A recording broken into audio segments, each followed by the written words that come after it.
Assalamualaikum warahmatullahi wabarakatuh. Dengar suara saya ya?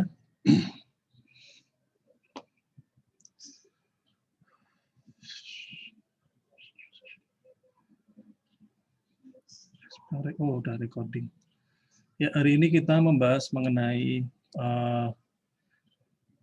virtual reality dan augmented reality. Nah, saya akan meng-share screen materinya.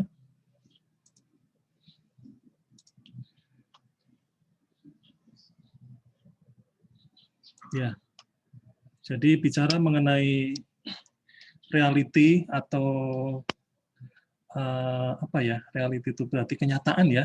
Nah, berarti kenyataan. Nah, di dalam ilmu komputer ada dua jenis yaitu virtual dan augmented reality. Nah, sejarahnya seperti ini ya, idenya bahwa setiap orang itu suka dengan yang berbau visual ya. Bahkan sejak zaman prasejarah atau prehistori sudah banyak ditemukan lukisan-lukisan yang ada di dalam dinding gua ya. Jadi di situ sudah menunjukkan suatu kesukaan manusia terhadap sesuatu yang bersifat lambang atau hal-hal yang bersifat visual. Bahkan di Mesir 3000 tahun sebelum Masehi ya sudah ditemukan lensa ya, sudah dibuat lensa. Kemudian di 450 sebelum Masehi juga sudah dibuat suatu pinhole projection onto screen, artinya adalah ada proyeksi atau bayangan yang ditembakkan ke suatu layar ya dengan menggunakan gambar yang diperoleh dari difokuskan dari suatu titik tertentu ya, seperti ini. Kemudian di tahun 1515 Da Vinci juga membuat suatu magic lantern proyektor. Lantern itu apa ya? Tempat lentera ya, lantern itu lentera. Nah, kemudian berkembang lebih lanjut 1671 Kircher dia membuat suatu proyeksi dengan menggunakan lensa dan cahaya juga yang di ujungnya di sini ada slide ya atau gambar begitu slide sehingga ditampilkan di sini menjadi lebih besar begitu. Kemudian ada juga stroboskop. Nah, ini kalau biasanya anak-anak main dari slide yang digerakkan ya diputar-putar begitu, ada suatu cakram yang pinggirnya isinya adalah slide foto, kemudian diputar-putar sama diintip melalui alat stroboskop. Nah, ini dari sini juga bermula ide mengenai apa yang disebut animasi ya atau gambar bergerak. Karena pada dasarnya animasi atau gambar bergerak ya itu terdiri dari beberapa frame ya. Ya. Frame itu berarti image gambar ya. Nah, kalau dalam 1 detik biasanya supaya menghasilkan suatu gambar gerakan yang relatif normal ya atau natural ya, kelihatan natural begitu, sekitar 24 frame ya, 24 frame per second. Jadi 24 gambar itu digerakkan secara simultan dalam waktu 1 detik ya. Makanya itu disebut satuannya FPS ya, frame per second. 24 frame ya. Apakah boleh kita membuat suatu adegan animasi dalam 1 detik lebih dari 24 frame atau image? Ya boleh-boleh saja ya. Tentu itu lebih halus ya, semakin halus gambarnya karena variasi gambarnya gerakannya lebih banyak. Ya.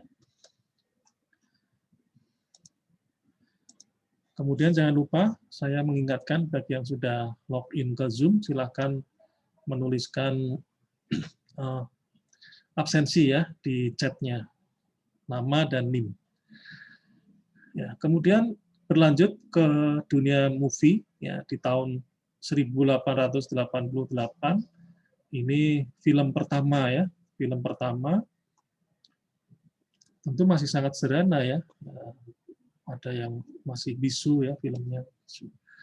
Kemudian tahun 1916 Pak Pratt ini membuat suatu head mounted periscope display. Ya, jadi ini ada bidiknya ya, apa ini? Jendela bidiknya.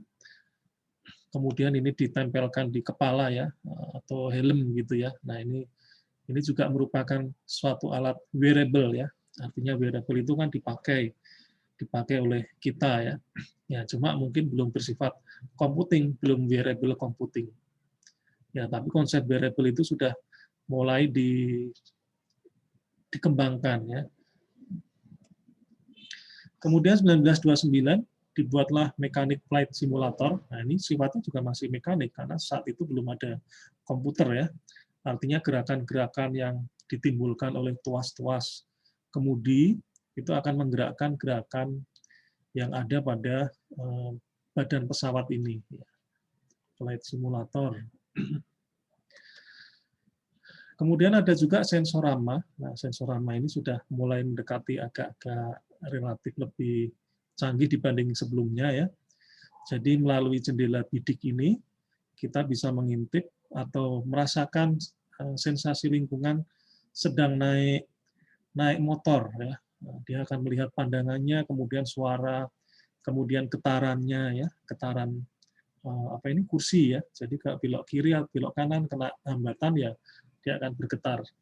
Ya ini mirip konsep ini ya, mungkin sama ya, karena lebih canggih yang ada di game-game yang di mall ketika Anda mencoba game misalnya game pesawat, game mobil gitu ya. Getarannya terasa ya, seperti itu. Ya, ini apa ini ya, sensorama. Kelihatan nggak ini? Kelihatan Pak, kelihatan. Kelihatan Pak. Putus-putus ya. Nah, ini sensorama. Yang dia lihat adalah penampakan ini ya, yang tadi motor ya, motor. Dikembangkan dan dipatenkan. Ini pertama kali VR pertama kali di dunia. Morton Leonard Mailing. Nah, ini tentu VR yang ini belum bersifat wearable ya, karena masih besar bodinya ya. Orang harus duduk di situ, nggak bisa gerak kemana-mana. Ilusi dari realitinya. Nah, kemudian getaran di kursi, kemudian udara ya. Ya mungkin kalau misalnya Anda main-main ke Dufan atau ke tempat hiburan ya, kalau Anda menggunakan kacamata, kemudian gerakan kursinya bergerak, yaitu itu mencoba untuk memberikan suatu sensasi yang sama dengan kondisi lingkungan yang sesungguhnya. Kemudian tahun 1961, Pak Vilko ini membuat suatu magnetic head tracker. Ini konsep-konsep wearable juga sudah mulai diterapkan. Nah, komputer grafik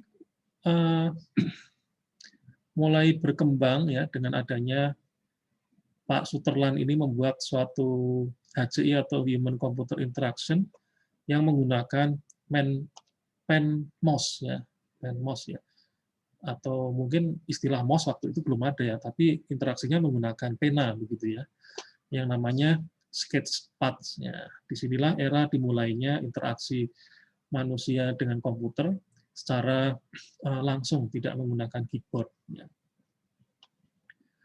Ya, kita lihat nih, Pak Kiefer Sutherland ini merupakan salah satu pionir dalam pengembangan HCI untuk masalah grafik ya. Ya meskipun masih sederhana interaksinya ya, masih membuat objek-objek geometri ya, segitiga, kemudian kotak dan sebagainya, tapi itu sudah merupakan membuat terobosan baru dalam komputer grafik. Ya, kalau Anda belajar komputer grafik secara mendalam, tentu lebih lengkap ya untuk memahami apa itu, bagaimana model-model 2 dimensi dan 3 dimensi itu terbentuk ya. Ya semua itu basisnya adalah matematika ya. Katakanlah untuk menggambar suatu lingkaran, maka algoritma untuk menggambar lingkaran itu pun juga ada hitung-hitungannya begitu. Ya, kalau kita kan taunya buka paintbrush, gambar lingkaran, pilih menu lingkaran, selesai. Tapi di komputer maka dia akan bekerja keras ya. Gimana caranya supaya lingkaran tersebut terbentuk. Itu itu baru 2 dimensi. Nah, kalau 3 dimensi tentu konsepnya ada kedalaman lagi ya, tidak hanya X, Y tapi juga Z ya. Belum lagi kalau translasi, zooming, scalable dan sebagainya. Nah, itulah kenapa komputer-komputer yang digunakan untuk hal-hal yang bersifat pekerjaan multimedia tentu spesifikasinya harus lebih daripada yang hanya sekedar untuk menulis ya. Karena memang itu ada di balik itu ada perhitungan-perhitungan yang rumit. Nah, ini contohnya, ini Pak Kiper ya. Nah, Sketchpad ini komputernya besar, mungkin seukuran meja belajar Anda.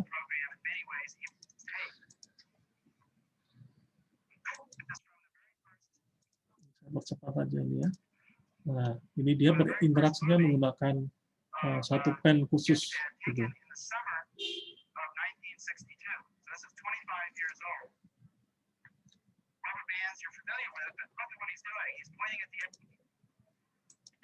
Ya, untuk di zamannya itu sudah sangat terobosan yang sangat ini ya, maju ya.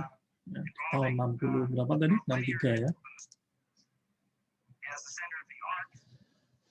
Kalau sekarang ya sudah sangat banyak ya program-program yang sifatnya visual grafik, baik di mobile maupun di desktop. Bahkan di HTML5 pun juga mensupport untuk kita melakukan suatu interaksi di web dengan menggambar ya, aplikasi gambar.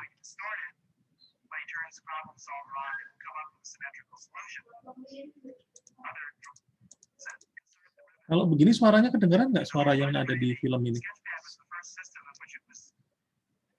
Kedengeran, Pak? Oh, kedengeran ya. Saya nggak tahu men-setting apa ini. Baik, saya percepat saja. Ya, intinya seperti itu ya. Nah, kalau diperkembangkan lebih lanjut, ya tool-tool seperti ini menjadi suatu tool CAD/CAM ya, Computer Aided Design atau Computer Aided Machine ya, yang digunakan untuk ilmu-ilmu keteknikan atau arsitektur ya, untuk menggambar mesin maupun menggambar bangunan. Nah, tentu lebih presisi ya. Nah, kemudian berkembang lagi di tahun 80-an, ini ada ilmuwan dari NASA, ya, Scott Fisher. Dia membuat suatu seperti halnya virtual reality yang ini apa ini, yang namanya super cockpit program. Seperti apa sih gambarnya?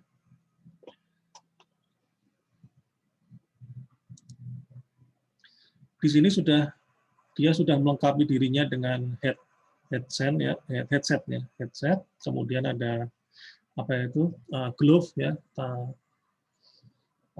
glove itu sarung tangan ya, sarung tangan yang terhubung ke dalam komputer, kemudian dia bisa bergerak-gerak. Nah, gerakan sarung tangan itu akan menggerak sesuai dengan apa yang dia lihat. Ya. Artinya apa yang dia lihat sesuai dengan tangan atau glove yang dia gerakkan. Nah, ini tampilannya. Jadi kayak Minecraft ya.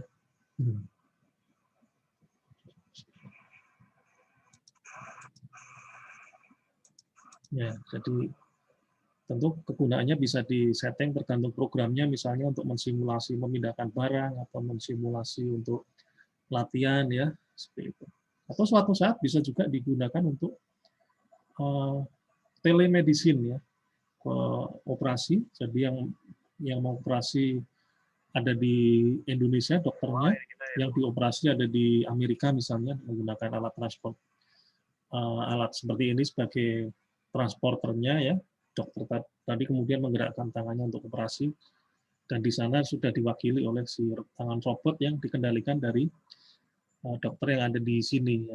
Atau misalnya di instalasi-instalasi yang berbahaya, misalnya nuklir misalnya, memindahkan bahan-bahan yang bersifat radioaktif tinggi dikendalikan dari jarak jauh, sementara yang bekerja di lokasi realnya itu adalah robot gitu, sehingga manusianya juga selamat tidak terpapar radiasi. Jadi pengembangannya sangat luas.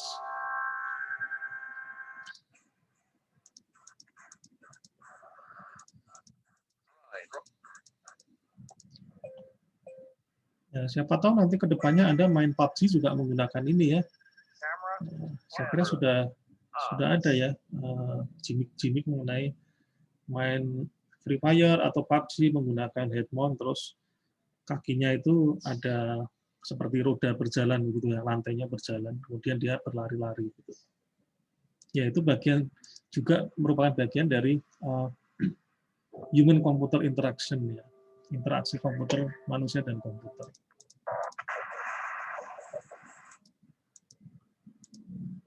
Ya, kita lanjut. Ya, kemudian ada juga yang namanya proyek force feedback, pengembangan visualisasi ilmiah ya. Jadi menggunakan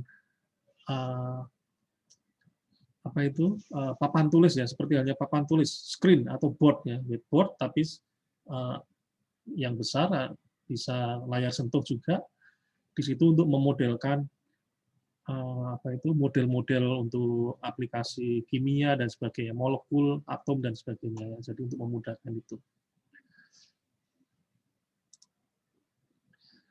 Ya, di tahun 77 sudah semakin canggih dengan adanya glove ya, glove-nya sudah semakin advance begitu. Kemudian ada juga cave display yang disebut cyber sphere.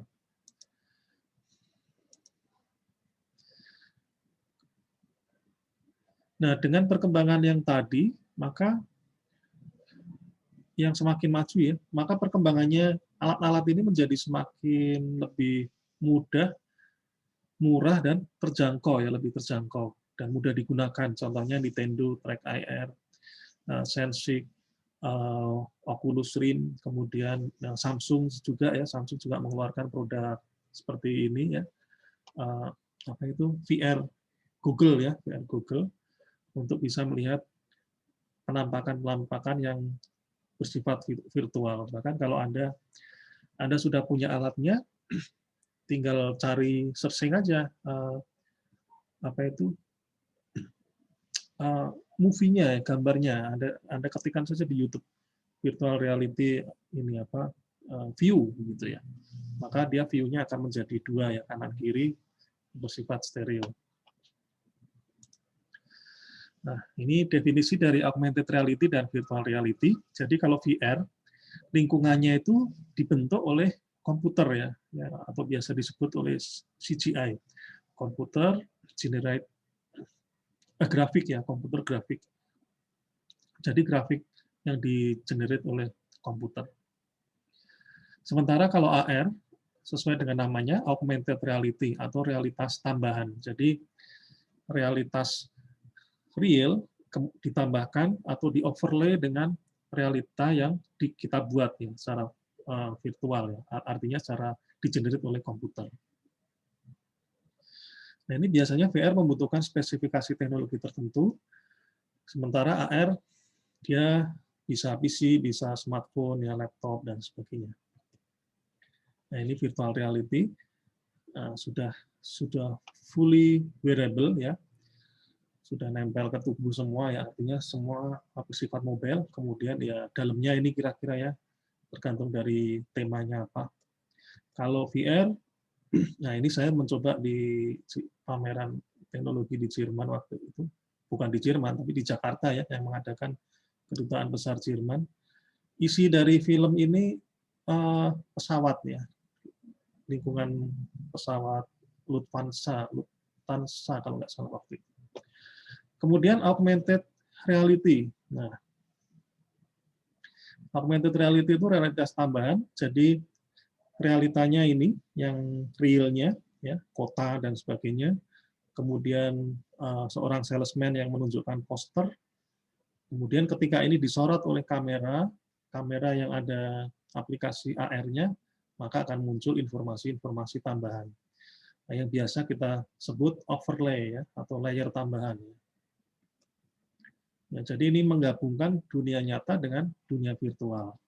Dunia nyatanya ya seperti ini yang kita lihat di sini, ya dunia virtualnya adalah gambar atau objek yang muncul setelah kamera aplikasi AR tadi disorotkan ke marker. Nah, kita nanti mengenal istilah marker.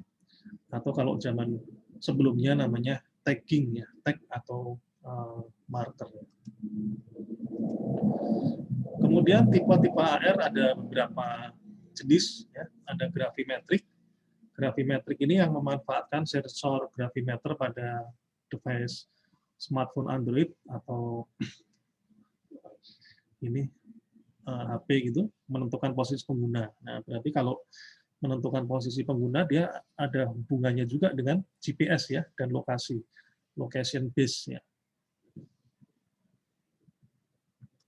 Nah, ini contohnya, ini katakanlah HP-nya sudah ada aplikasi AR berbasis gravimeter, kemudian disorotkan ke suatu lokasi, ya, atau misalnya Anda sedang di pinggir sungai di sini, atau sedang naik kapal di sini, ya, Anda sorotkan, maka akan muncul informasi tambahan. Oh, ini gedung apa, isinya apa, begitu ya, jaraknya sekian, namanya dan sebagainya. Begitu juga ini ya, ini namanya informasi tambahan atau augmented. Nah, ini juga ya. Nah, kalau Anda ingin membuat AR yang berbasis gravimetrik tadi, maka tool-nya ada layar, ada Wikitude, NAR, dan sebagainya. Nah, layar ini cukup populer dulu ketika Android awal-awal diperkenalkan ya dengan adanya teknologi AR di tahun 2010-2011 ya. Kemudian ada juga fiduciary marker. Nah, ini yang paling disebut sebenarnya AR ya, atau cikal bakalnya lah ya. Nah, kemudian ada toolnya Vuforia. Nah, ini AR. Dia bisa tracking image ya. Trackingnya atau markernya berupa gambar. Kemudian menampilkan gambar, video atau objek atau animasi ya, atau objek animasi 3D gitu. Toolnya Vuforia dan AR Toolkit. Nah, kalau Anda ingin membuat AR yang bersifat marker gambar image, maka Anda bisa menggunakan Vuforia ini ya. Pakai apa ini, bisa dirubah ke mobile app ya, ke Android misalnya. Nah, contohnya ini adalah kartu pemain baseball ya. Ketika kita sudah membuatkan aplikasi AR-nya, maka ketika aplikasi ini kita sorotkan ke kartu ini, maka akan muncul objek yang kita buat ya. Nah, kita buat misalnya orang sedang mukul, atau misalnya patung seperti ini, atau misalnya dia sedang bisa bergerak gitu. Dan ini sifatnya 3 dimensi. Anda putar-putar kartunya ya muter dia, ikut membelakangi ke depan. Begitu juga ini ya, ini ada poster ditunjukkan oleh seorang salesman mobil, disorot ke kamera yang sudah ada aplikasinya, maka akan muncul objek 3 dimensinya. Ya, jangan lupa absen ya. Ini sudah ada beberapa yang absen. Silakan tuliskan nama dan link.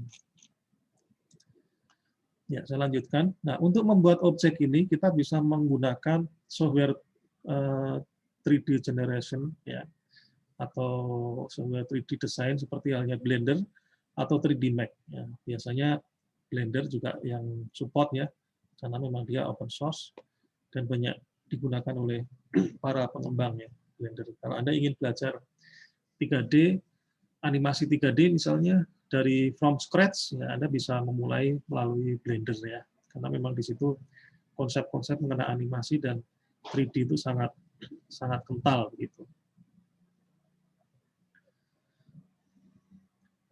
Nah, kemudian dari objek 3D yang Anda buat di Blender atau 3D Max, kemudian Anda bisa tarik ke Vuforia tadi. Kemudian di Vuforia baru Anda lakukan suatu programming atau settingan tertentu, misalnya sudut pandang kamera ya, dari atas, bawah, depan, kanan, kiri, samping, tampilan horizontal dan sebagainya. Nah, kemudian ada juga barcode. Nah, barcode ini juga disebut AR. Kenapa? Karena ketika dia disorot oleh scan kamera, dia akan menampilkan informasi yang berkaitan dengan barcode ini. Nah, bar ini kan baris ya, garis ya. Bar itu garis, code itu berarti kode. Jadi masing-masing garis ini kumpulan garis yang memiliki ketebalan tertentu dan jarak tertentu antar garis, dia akan mengidentifikasikan suatu kode.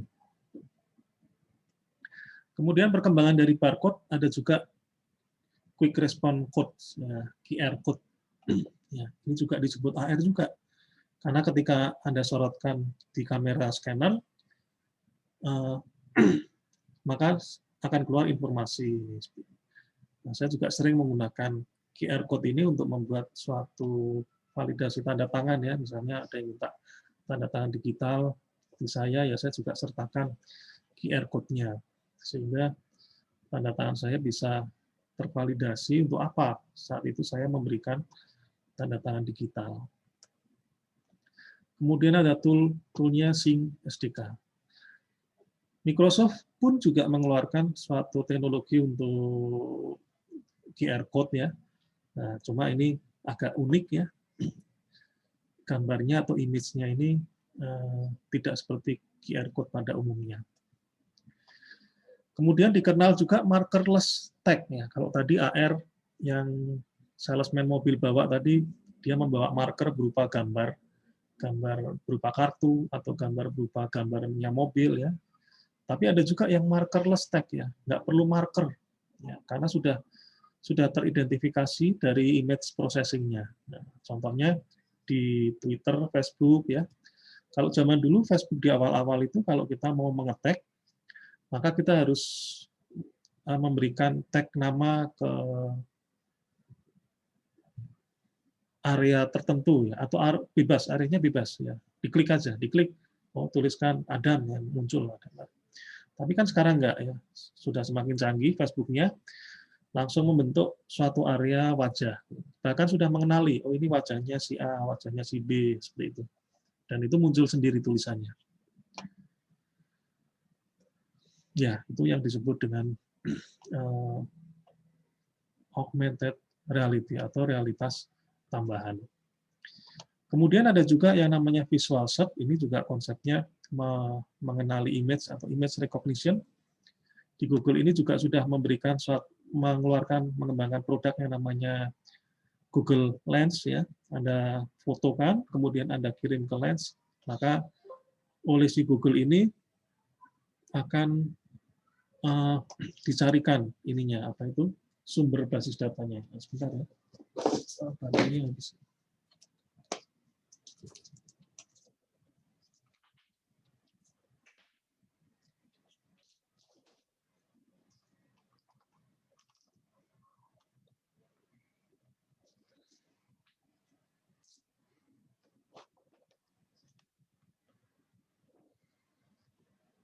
Ya, ini silakan Anda juga bisa coba ini Google Lens, ya, buat coba-coba.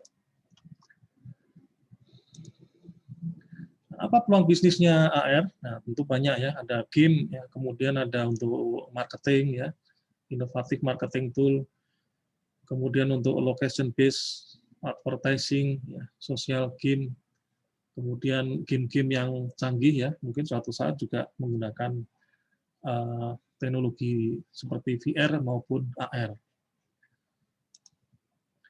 Ya, ini contoh riset yang pernah saya lakukan dengan teman-teman mahasiswa juga, ya, membuat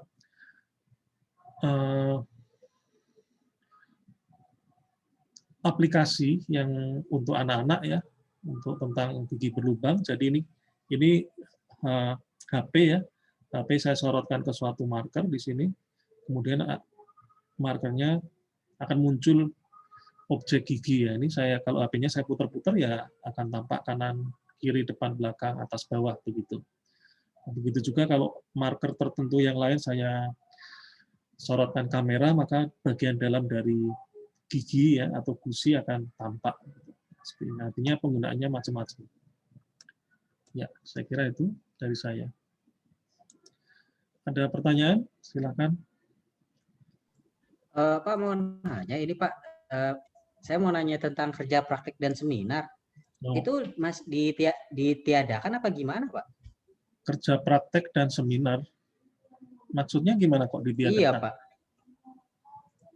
Kan saya dapat jadwal hari Sabtu nih, tapi nggak pernah nggak pernah ada gitunya. Ya, Itu gimana maksudnya? Ya, oke, saya jelaskan. Ya, jadi jadwal kerja praktek dan seminar itu kan ada di kurikulum. Nah, kalau dimunculkan itu harus ada jadwalnya. Kalau dijadwalkan di hari kerja, maka kan bentrok ya, maka ditaruh di hari Sabtu atau Minggu. Kenapa? Karena itu bukan tidak terjadwal secara hari kerja gitu bimbingannya. Jadi itu digantikan dengan bimbingan gitu ya. Makanya ditaruh di hari libur ya, Sabtu atau Minggu. Nah, biasanya tergantung dosennya juga nanti biasanya kalau pembimbingnya saya buatkan kelas grup gitu ya. Kemudian pada hari tertentu kita isi untuk bimbingan gitu. Jadi memang jadwalnya kerja praktek dan seminar serta seminar skripsi dan sidang skripsi itu dijadwalkan di hari Sabtu atau Minggu gitu. Karena memang tidak ada jadwal pertemuan. Ya pertemuannya diganti bimbingan ya dalam bentuk bimbingan. Itu ya. Oh ya Pak, kalau untuk masalah magang gimana Pak? Magang BUMN apa magang untuk KP ini? Untuk KP Pak? Ya magang aja, silakan aja. KP ya, jatuhnya KP sama. Untuk itunya Pak, laporannya ke dosen ke pembimbing Pak, apa gimana? Ke pembimbing ya, kan di link sudah saya berikan kan pembimbingnya siapa gitu. Oh iya Pak, udah. Nah silakan bagi yang sudah memperoleh pembimbing silakan langsung hubungi pembimbingnya aja. Boleh dimulai bimbingan sekarang pun juga nggak masalah ya, karena yang kalau sudah ditunjuk pembimbingnya ya langsung aja gitu, nggak masalah. Gitu ya. Oke. Baik, kalau tidak ada pertanyaan lagi. Oh ya, untuk praktikumnya sementara belajar DAT dulu ya. Belajar DAT dulu, sambil pelan-pelan kita nanti menginstal Flutter. Karena beberapa mahasiswa ada kesulitan juga kemarin yang menginstal Flutter dan Dart. Silakan dikerjakan untuk praktikumnya, IDE-nya menggunakan online, jadi saya kira nggak ada masalah ya. Ya, kalau tidak ada pertanyaan, silakan diaktifkan kameranya, kita foto bersama. Oh, ada yang lagi di kantor ya. Saya juga baru pulang nih dari kampus, baru aja. Jangan lupa absen. Oh, ini ada absen 2 ini. Oh, cuma 7 ya, memang 7 ini yang absen ini. Ya, terima kasih atas perhatiannya. Assalamualaikum warahmatullahi wabarakatuh. Waalaikumsalam warahmatullahi wabarakatuh.